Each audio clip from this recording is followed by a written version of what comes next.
গ্রহণ শুরু হওয়ার পর থেকে সারা দেশের বিভিন্ন ভোট কেন্দ্রগুলোতে আমরা দেখেছি যে ভোটার উপস্থিতি কিন্তু বেশ সন্তোষজনক বলা যায়।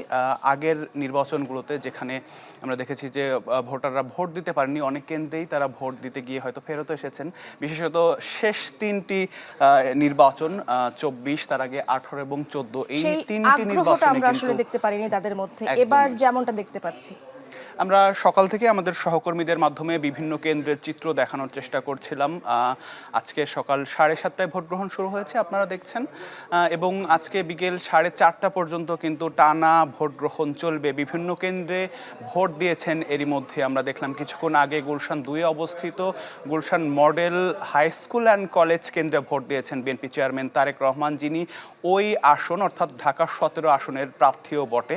এবং এর আগে আমরা দেখেছি ইসরাত ভোট দিয়েছেন এনসিপির আহ্বায়ক নাহিদ ইসলাম, ভোট দিয়েছেন জামাতের আমির ডক্টর শফিকুর রহমান, এছাড়া অন্যান্য যেসব প্রার্থী রয়েছেন তারাও কিন্তু প্রার্থীরা অনেকেই আসলে ভোট দিয়ে ফেলেছেন এবং বাকিরা যারা দিবেন তাদের সেই আপডেটগুলো আমরা চ্যানেল 24 এর পর্দায় দর্শকদের দেখানোর চেষ্টা করব। কিছুক্ষণ পরে হয়তো আমরা যে খবরটি পেলাম, যেখানে তারেক রহমান ভোট দিয়েছেন সে একই কেন্দ্রে ভোট দেবেন প্রধান উপদেষ্টা ডক্টর মোহাম্মদ ইউনুস। এরপরে হয়তো তিনি গণমাধ্যমের কাছে তার অভিব্যক্তি ব্যক্ত করতে পারেন, তখন হয়তো তার কথা আমরা সরাসরি দর্শকদেরকে শোনাবো। দর্শক, আপনারা দেখছেন চ্যানেল 24, আমরা আপনাদেরকে নির্বাচনের সব খবর জানানোর চেষ্টা করছি সকাল থেকেই।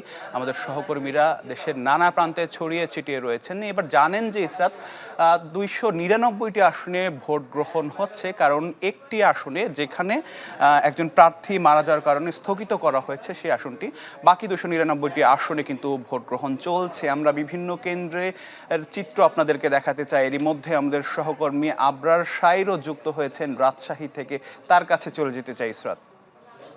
আপনারা জানাবেন সেখানে ভোটার উপস্থিতি কি সন্তোষজনক, কি দেখতে পাচ্ছেন, ভোটারের লাইন আসলে কতটা বড় এবং নির্বাচন সুষ্ঠু হচ্ছে কিনা, তারা কি প্রত্যাশা ব্যক্ত করছেন ভোটার যারা এসেছেন? আজকে কিন্তু ভোটটা একটু ইলাস্ট্রেট একটু লম্বা করা হয়েছে, মানে সকাল 7:30 থেকে শুরু করে বিকেল 4:30, ফলে যারা ভোটার তারা কিছুটা দেরিতেই আসছেন, তবে আসছেন, অনেকেই আসছেন। ভোটারের কমতি কিন্তু এখন পর্যন্ত নেই। একটি অনাকাঙ্ক্ষিত ঘটনা ঘটেছে রাজশাহী 5 দুর্গাপুর পুঠিয়া, এখানে দুর্গাপুরের নওপাড়া কেন্দ্রে। সেখানে কিন্তু ধানের শীর্ষের প্রতীক এবং স্বতন্ত্র ফুটবল প্রতীকের দুই প্রার্থী সমর্থকদের মধ্যে কিছুটা ধাওয়া পাল্টা হয় এবং দুজনকে মারধর করা হয়েছে। পরে সেনাবাহিনী গিয়ে সেটি নিয়ন্ত্রণ করেছে। আমাদের সাথে যোগ দিচ্ছেন রাজশাহী মহানগর বিএনপির যিনি সাধারণ সম্পাদক। আমরা একটু তার কাছে জানতে চাই যে ভোটের পরিস্থিতি কেমন এখন এবং পাশাপাশি কোনো অনাকাঙ্ক্ষিত পরিস্থিতি তৈরি হচ্ছে কিনা, আপনারা কি মনে করছেন? ধন্যবাদ। আসলে আমাদের রাজশাহীতে ভোটের পরিস্থিতি আলহামদুলিল্লাহ এখন পর্যন্ত ভালো রয়েছে। গতকালকে কিছু অনাকাঙ্ক্ষিত ঘটনা ঘটেছে, আপনারা জানেন। আমরা আসলে খুবই মর্মাহত। এই রাজশাহীতে এই পরিবেশ ছিল না। আমরা 17 বছর আন্দোলন সংগ্রাম করলাম, আমরা ভোট চোরদেরকে বিদায় করলাম, আবার বাংলাদেশের নতুনভাবে ভোট চুরি করার প্রয়োজন শুরু হয়েছে। আমরা আপনাদের মাধ্যম দিয়ে বলবো যে ইনশাল্লাহ এই রাজশাহীতে এরকম কোনো পরিবেশ নাই এবং সৃষ্টি করবে প্রশাসন রয়েছে। আমরা আশাবাদী রাজশাহীতে সুন্দর পরিবেশ থাকবে, সদ্যপূর্ণ আচরণে জনগণ যে ভোটার অধিকার প্রয়োগ করা সেটি করবে। আর আমাদের আজকের দিনে আমাদের প্রিয় নেত্রী, আমাদের মায়ের কথা খুব মনে পড়ছে। তিনি এই গণতন্ত্রের জন্য, ভোটার অধিকার প্রতিষ্ঠা করার জন্য যে কাজটি করেছিলেন অব্যাহত আছে। একটু জানতে চাই আপনার কাছে যে কিছু অনাকাঙ্ক্ষিত ঘটনা, যেমন পুঠিয়া দুর্গাপুরে বিএনপির বিদ্রোহী আবার ধানের শীষের প্রতীকের সমর্থকদের মধ্যে সংঘর্ষ, এই জিনিসগুলো ঘটছে কেন?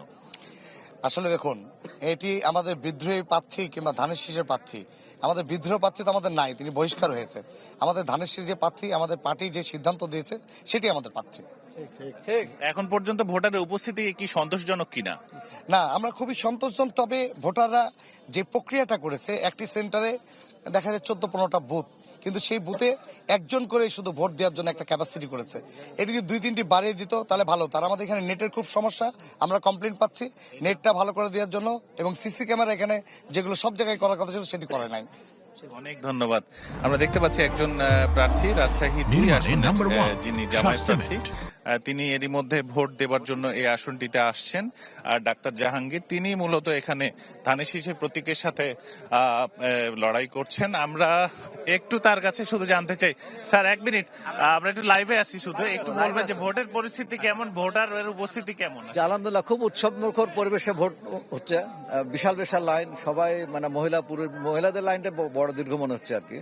আমরা খুবই শান্তিপূর্ণ পরিবেশে বা উৎসবমুখর পরিবেশে ভোট দেখতে পাবো। কোনো অভিযোগ আছে? এখন পর্যন্ত অভিযোগ আমার কাছে তেমন নাই। ওকে, আপনার জন্য শুভকামনা। নিশ্চয়ই দেখছিলেন যে প্রার্থীরা সহ যারা যারা রয়েছেন দলীয় নেতৃবৃন্দ তারা সকলেই বলছেন যে সন্তোষজনক ভাবে আসলে ভোট এখানে হচ্ছে এবং যারা ভোট দিতে আসছেন তারা অনেকটাই খুশি। এই ছিল রাজশাহীর পরিস্থিতি। প্রায় 23 লাখ ভোটার এই এলাকাটিতে রাজশাহীতে এবং 6টি আসন, সবগুলো আসনের তথ্যই আমরা জানার চেষ্টা করব। অনেক ধন্যবাদ আপনাকে আবরার। এর মধ্যে আমাদের আরেক সহকর্মী জান্নাতুন নাইম আমাদের সাথে যুক্ত হয়েছেন রাজধানীর মিরপুর এলাকা থেকে। নাইম, কোন কেন্দ্রে অবস্থান করছেন, সেখানে ভোটার উপস্থিতি কেমন দেখছেন আপনি? আতিক, আমি এখন রয়েছি মিরপুর হরিরামপুরে। এখানে সিদ্ধান্ত হাই স্কুল।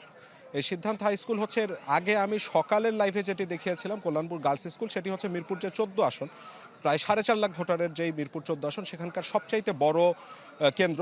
বড় কেন্দ্র বলতে হচ্ছে সেই প্রতিষ্ঠানটির মধ্যে একসাথে 10টি কেন্দ্র রয়েছে। এখন আমি যে স্কুলটিতে রয়েছে মিরপুর সিদ্ধান্ত হাই স্কুল, এটি দ্বিতীয় সর্বোচ্চ, এখানে 7টি কেন্দ্র রয়েছে এবং সব মিলে এখানে ভোটার আছেন অলমোস্ট 17,000-এর মতো। আগের যেই প্রতিষ্ঠানটিতে আমি ছিলাম গার্লস স্কুল, সেখানে 10টি কেন্দ্র মিলিয়ে ভোটার ছিলেন 26,000। আমি শুরুতে একটু ঢাকা 14 আসন সম্পর্কে আপনাকে ধারণা দিয়ে দিতে চাই। এখানে সর্বমোট 173টি কেন্দ্র রয়েছে এবং এই 73 কেন্দ্রে, যেটা আমি শুরুতেই বলছিলাম যে 4.5 লাখ ভোটার রয়েছেন এবং নারী পুরুষ অলমোস্ট সেম।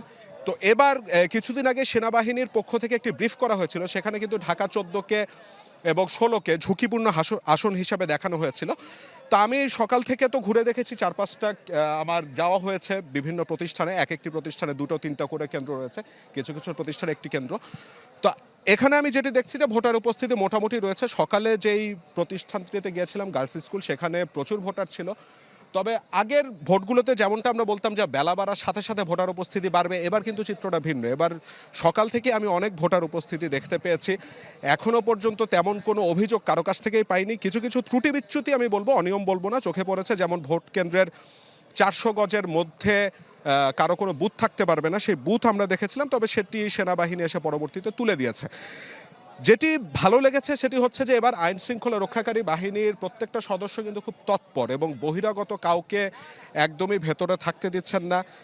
যারা আসছেন তাদের নাম পরিচয় সবকিছু নিশ্চিত হয়ে তারপরে ভোট কেন্দ্রে প্রবেশ করতে দিচ্ছেন এবং ভোট প্রদান শেষ হয়ে গেলে তারা আর কেন্দ্রে থাকতে পারছেন না, তাদেরকে বের করে দেওয়া হচ্ছে। এবং আমি এখন যেখানে রয়েছে সিদ্ধান্ত হাই স্কুল, তার ঠিক 300 গজের মধ্যেই কিন্তু এখানে সেনাবাহিনীর একটি ক্যাম্প রয়েছে। আমি আসবার সময় দেখলাম যে একটি ভ্রাম্যমাণ আদালত, সেই ভ্রাম্যমাণ আদালত জরিমানাও করেছে। তো যেটি বলছিলাম যে এবার এই যে ঢাকা 14 আসন, এই 14 আসনের কিন্তু ভোটের সমীকরণটা অন্যান্য আসনে যেমনটা আমরা দেখেছিলাম যে দ্বিমুখী একটি প্রতিদ্বন্দ্বিতা হচ্ছে, এই আসনে দ্বিমুখী হবার সুযোগ নেই, এখানে কিন্তু ত্রিমুখী প্রতিদ্বন্দ্বিতা হচ্ছে। এবং ধানের শীষের যিনি প্রার্থী রয়েছেন ইঞ্জিনিয়ার তুলি, তার ক্ষেত্রে তার বিরোধী পক্ষরা বলছেন যে তিনি এই এলাকার যেহেতু ভোটারই নন বা এই এলাকার তিনি প্রার্থী নন, তিনি এলাকায় থাকেন না, স্থানীয় বাসিন্দা নন, সে কারণে তিনি কিভাবে এলাকার উন্নয়নের কথা বলবেন। আবার অন্যদিকে এখানে যিনি স্বতন্ত্র প্রার্থী রয়েছেন, তিনি মূলত বিএনপির, এখন তিনি বহিষ্কৃত, জনাব সাজু, তার বাবার কিন্তু এলাকাতে ব্যাপক প্রভাব প্রতিপত্তি ছিল এবং তিনি কিন্তু 1979, 86, 88, 96 এবং সর্বশেষ 2001 সালে এলাকার এমপি ছিলেন, সংসদ সদস্য ছিলেন এবং তার ছেলেই কিন্তু এলাকাতে এসে দাঁড়িয়েছেন। গেল 16-17 বছর ধরে তিনি এলাকার বিএনপির নেতাকর্মীদের পাশে ছিলেন। তো সব মিলিয়ে বিএনপির যে ভোটটি, এটি কিন্তু দুই ভাগে ভাগ হয়ে যাচ্ছে, এটি নিশ্চিতভাবে বলা যায়। অপরদিকে ব্যারিস্টার আরমান, তিনিও এই আসনে রয়েছেন জামাতের প্রার্থী হিসেবে। আমি আর পরবর্তী লাইভে হয়তো আপনাকে দেখানোর চেষ্টা করবো যে ভোট কেন্দ্রের ভেতরে আপাতত দেখতে পাচ্ছেন যে এখানে আইনশৃঙ্খলা রক্ষাকারী বাহিনী তৎপর রয়েছে।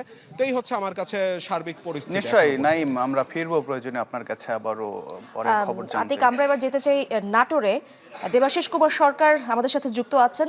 দেবাশিস, নারী ভোটারদের উপস্থিতি বেশ দেখতে পাচ্ছি এই আসনে বা এই এলাকায়। 7,76,503 জন নারী ভোটারের উপস্থিতি কেমন দেখছেন এবং তাদের মধ্যে আসলে উচ্ছ্বাসটা কেমন দেখছেন, পাশাপাশি আইন শৃঙ্খলা পরিস্থিতি কি সন্তোষজনক কিনা? আমি রয়েছি নাটোরের সিংড়া উপজেলা। এখানে সকাল থেকে কিন্তু বিভিন্ন ভোট কেন্দ্রে আপনি যেমনটা বলছিলেন যে নারী ভোটারদের কিন্তু উপস্থিতিটা ব্যাপক আকারে রয়েছে এবং দীর্ঘ লাইনে নারী ভোটাররা ভোট দিচ্ছেন।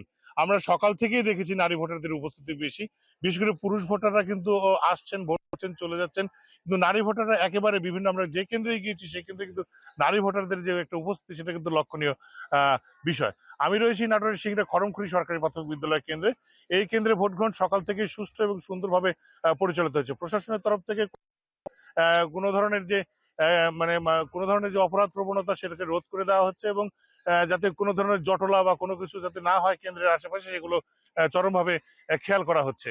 এছাড়া এখানে যে আইন শৃঙ্খলা বাহিনীর পাশাপাশি রাজনৈতিক নেতৃবৃন্দরাও কিন্তু সহনশীলতার পরিচয় দিচ্ছে। এই সিংড়া আসনে 3 জন প্রার্থী আসলে মূলত লড়াইয়ের মাঠে বেশি ভোট পাবেন বলে আশা করা হচ্ছে। একজন হচ্ছে বিএনপির প্রার্থী, উনি রয়েছেন অধ্যক্ষ আনোয়ারুল ইসলাম আনু।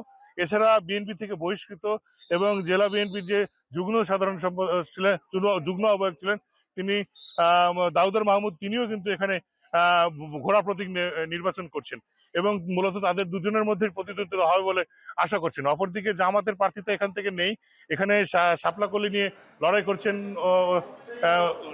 সাবেক অধ্যক্ষ জার্জিস আলম। তো তারও কিন্তু একটা ব্যাপক প্রভাব রয়েছে বলে এবং ত্রিমুখী লড়াই এখানে জমে উঠবে বলে এমনটা প্রত্যাশা করছেন। দেবাশিস, আরেকটি বিষয় আপনার কাছে জানতে চাই একটু সংক্ষেপে। আপনার পেছনে আমরা দেখতে পাচ্ছি যে নারী ভোটারদের একটা লম্বা লাইন রয়েছে, কিন্তু কোনো পুরুষ ভোটারের লাইন দেখতে পাচ্ছি না আমরা। এর কারণ কি হতে পারে? সুন্দরভাবে ভোট গ্রহণ চলবে। দেবাশিস, যদি আমাকে একটু শুনতে পান, আপনার কাছে যে বিষয়টি জানতে চাচ্ছিলাম যে পেছনে আমরা দেখতে পাচ্ছি লম্বা লাইন রয়েছে নারী ভোটারের, পুরুষ ভোটারের কোনো লাইন আমরা দেখতে পাচ্ছি না। কি কারণ হতে পারে এর পেছনে? এখানে কি শুধু নারী ভোটাররা ভোট স্থানীয়দের দিচ্ছেন? সঙ্গে আসলে পুরুষ ভোটাররা সকালে, যেহেতু এই এলাকাটা হচ্ছে হলো একটি কৃষি প্রধান অঞ্চল, তো ভোটের দিন হলেও পুরুষ ভোটাররা কিন্তু একটু কৃষিকাজ করে এসেই তারা মাঠের কাজটুকু সেরে এসে তারা ভোট দেবেন বলে এমনটাই বলছিলেন এখানকার সাধারণ মানুষেরা। বলছেন যে যেহেতু এখন ধান লাগানোর সময়, আসলে ভোটের দিনটাও তারা কাজটাকে মিস করতে চাইছে না, যেহেতু চলন বিল অধ্যুষিত অঞ্চল, তাই জন্য সকালের কাজটা সেরে তারা দুপুরের দিকে আসবেন বলে এমনটা জানিয়েছিল অনেকে। এছাড়া এখানে সংখ্যালঘু ভোটারদের উপস্থিতিও কিন্তু যথেষ্ট লক্ষ্য করবার মতোই ছিল। আতিক, শেষ, অনেক ধন্যবাদ আমাদের সাথে যুক্ত হওয়ার জন্য। ইসরাত, আমরা একটু